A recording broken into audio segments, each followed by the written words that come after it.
Good morning. जय श्री स्वामीनारायण। बेटा हम लोग चैप्टर नंबर 15 क्वाड्रिलेटर्स पढ़ चुके हैं।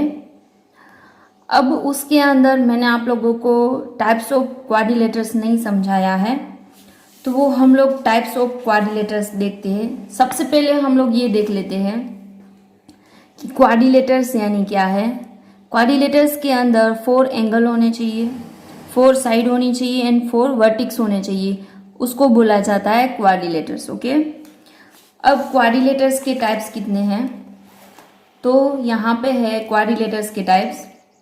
Number 1 parallelogram, number 2 rhombus, number 3 rectangle, number 4 square,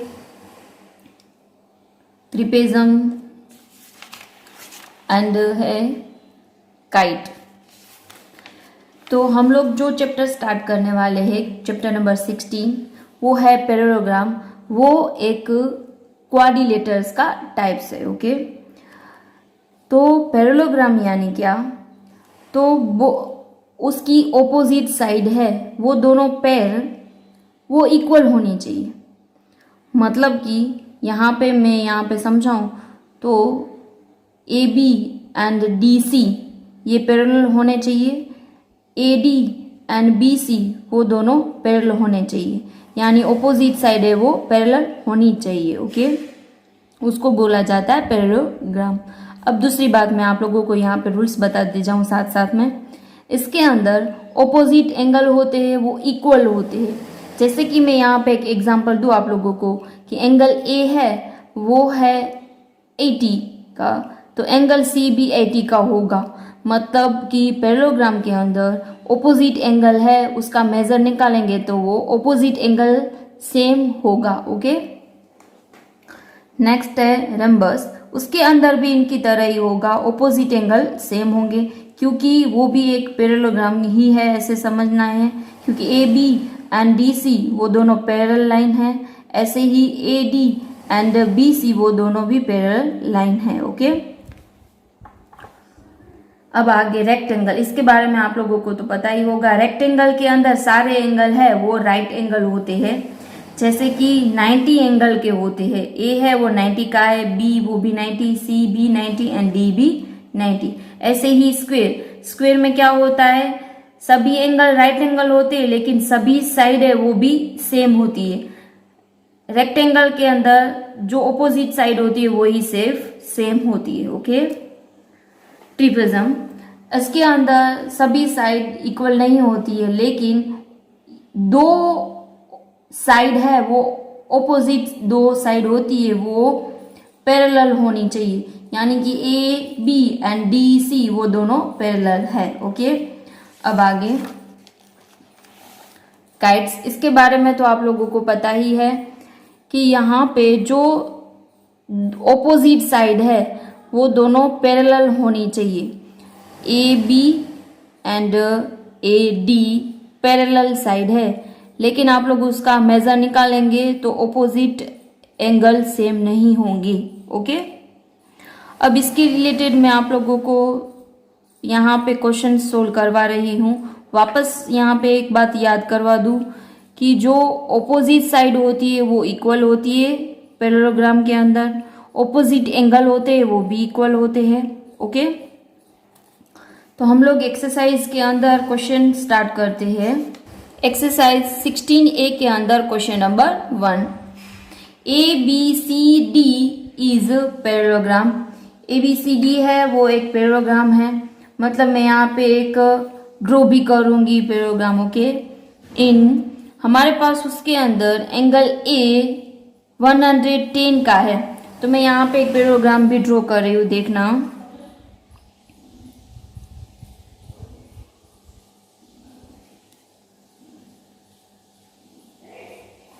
अब मैंने यहाँ पे क्या डाला कि 110 है वो एंगल A है, तो हम लोग एंगल A यहाँ पे डालेंगे तो ये आप लोगों को पता है ये 90 से कम दिखाई दे रहा है, स्ट्रेट लाइन नहीं है देखो, तो हम लोग इनको A डाल देते हैं 110, तो ये B रहेगा, ये C एंड ये वाला D। अब यहाँ पे मैंने आप लोगों को आगे बताया कि ऑपोजिट एंगल है वो दोनों सेम होते हैं।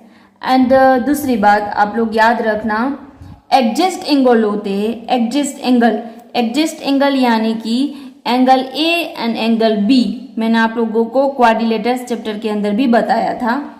एडजस्ट एंगल होते हैं, उस दोनों एंगल का हम लोग मेजर का प्लस करेंगे तो उसमें आंसर आएगा 180। कितना आंसर आएगा? 180। किसका प्लस करेंगे? तो एडजस्ट एंगल का प्लस करेंगे तो। ओके, यानी पास पास वाले दो एंगल का हम लोग प्लस करेंगे तो उसका आंसर आना चाहिए 180। तो हम लोग यहाँ पे गिनेंगे तो आप लोग देखेंगे तो यहाँ पे ए है वो 110 का है, तो ऑब्वियसली हमें पता ही है कि एंगल जो सी होगा वो भी 110 का ही होगा। तो हम लोग यहाँ पे डायरेक्टली तो नहीं लिख सकते, एमसीक्यू तो नहीं है, तो इनको कैसे गिनना है वो भी हम लोग देखेंगे। हमें angle B, C and D तीनों का मेजर निकालना है। ओके, तो मैंने एक बात तो बता दी, जो पास पास का एंगल है यानी कि एडजस्ट एंगल है वो दोनों का प्लस करेंगे तो 180 होगा। तो यहाँ पे हम लोग लिख सकते हैं आंसर में sum of the adjacent angle of a parallelogram is 180। Angle A plus angle B is equal to 180, क्योंकि एंगल ए का एडजस्ट एंगल है एंगल बी। तो एंगल ए हमारे पास मेजर है 110, तो हम लोग यहाँ पे डाल सकते हैं 110। तो हमें एंगल बी का मेजर मिल जाएगा। अब यहाँ पे 110 एंड एंगल बी वो दोनों के बीच में प्लस की साइन है, तो 110 को इस तरफ लेकर जाएंगे तो वो माइनस में हो जाएगा। तो angle B is equal to 180 minus 110। Angle B is equal to 70। अब एंगल बी ये 70 हमें मिला है। अब हमें पता ही है कि एंगल डी भी हमें 70 मिलेगा, क्योंकि मैंने आप लोगों को पहले भी बताया कि ऑपोजिट एंगल है वो दोनों इक्वल आएगा। एंड पास पास के जो एडजस्ट एंगल है वो दोनों का प्लस करेंगे तो 180 होगा। इतना मन में याद रखना। ओके, लेकिन इसको हमें यहाँ पे गिनना होगा, तो हम लोग गिनते जाएंगे आगे। जैसे कि ये हमें 70 मिल गया, अब इसका एडजस्ट एंगल कौन सा है? सी है, तो ये दोनों का प्लस कितना होना चाहिए? 180 होना चाहिए। तो हम लोग यहाँ पे लिखेंगे angle B plus angle C is equal to 180। तो हमें बी मिल गया है तो सी भी मिल जाएगा हमें। ओके, तो बी है 70 का, angle C is equal to 180। अब 70 को इस तरफ लेकर जाएंगे तो वो माइनस में जाएगा, तो 180 minus 70। Angle C is equal to 110। मैंने आप लोगों को पहले भी बताया था, ऑपोजिट एंगल सेम आएंगे तो ए 110 का है तो सी भी 110 का ही आएगा। तो यहाँ पे भी 110 का ही आया। ओके, ऐसे ही लास्ट एंगल को देख लेंगे। मैंने आप लोगों को पहले भी बताया कि बी 70 का है तो डी भी 70 का ही आएगा, देखना। तो हम लोग डी फाइंड कर लेते हैं। अब यहाँ पे उसके पास में कौन सा एंगल है? तो एंगल सी है, एडजस्ट एंगल सी है, तो सी एंड डी का प्लस कर सकते हैं एंड डी एंड ए का भी प्लस कर सकते हैं। ये दोनों भी एडजस्ट एंगल है, ये दोनों भी एडजस्ट एंगल है। ओके, तो angle C plus angle D is equal to 180। Angle C है 110, तो 110 plus angle D is equal to 180। 110 plus angle D वो दोनों के बीच में प्लस की साइन है, उस तरफ जाएगा तो माइनस हो जाएगा। तो angle D is equal to 180 minus 110। Angle D is equal to, ये दोनों का हम लोग माइनस करेंगे तो आंसर आएगा 70।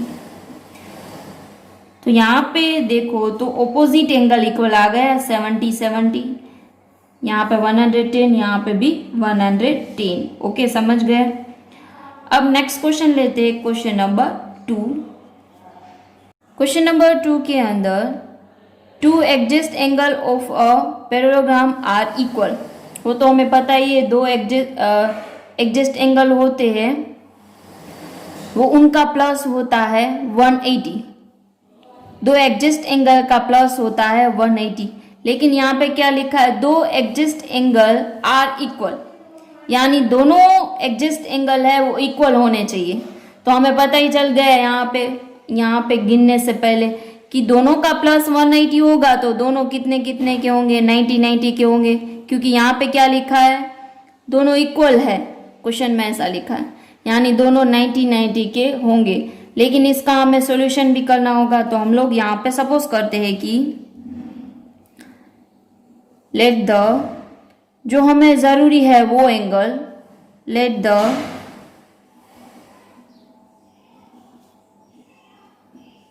Angle be x. हम लोगों ने सपोज किया कि ये दोनों एंगल है वो एक्स के है, क्योंकि हमारे पास यहाँ पे एक भी एंगल का मेजर नहीं है। तो आप लोगों को पता है दो एडजस्ट एंगल का प्लस होता है 180। तो हम लोग यहाँ पे लिखेंगे sum of the adjacent angles of a parallelogram is 180। तो हम लोगों ने यहाँ पे सपोज किया एक एंगल है x, तो उसके जो पास में होगा एडजस्ट एंगल होगा उसका, तो वो भी x ही होगा। तो हम लोग यहाँ पे लिख सकते हैं angle A plus angle B is equal to 180। Angle A हम लोगों ने सपोज किया x है, तो B भी x ही होगा, क्योंकि क्वेश्चन में क्या लिखा है, two adjacent angle of a parallelogram are equal. दोनों एडजस्ट एंगल है वो इक्वल है, तो दोनों में हम लोगों ने x लिखा, तो 2x हुआ, क्योंकि यहाँ पे कुछ नहीं लिखा है यानी 1 होगा। अब 2 और x के बीच में रिलेशन है मल्टीप्लाई का, तो इस तरफ जाएगा तो वो डिवाइड में जाएगा, तो 180 डिवाइड बाय 2, तो x इज इक्वल टू 90। तो हमें a 90 का मिला है, जैसे कि मैं यहाँ पे पैरेललोग्राम ड्रॉ करके भी बता रही हूँ। ये 90 का मिला, a, b भी 90 का हमें मिला है, तो b 90 का है तो c भी 90 का होगा, क्योंकि दोनों पैरेललोग्राम के जो एडजस्ट एंगल है दोनों सेम है, ऐसा लिखा है यहाँ पे, दोनों इक्वल है, तो सभी है वो 90 के एंगल होंगे। ओके, तो हम लोग यहाँ पे लिख देंगे the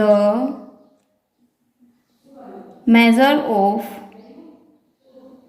each of the angles is 90।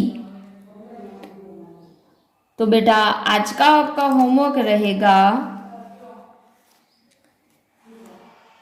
इसी चैप्टर के अंदर एग्जाम्पल नंबर 1, 2 एंड 3।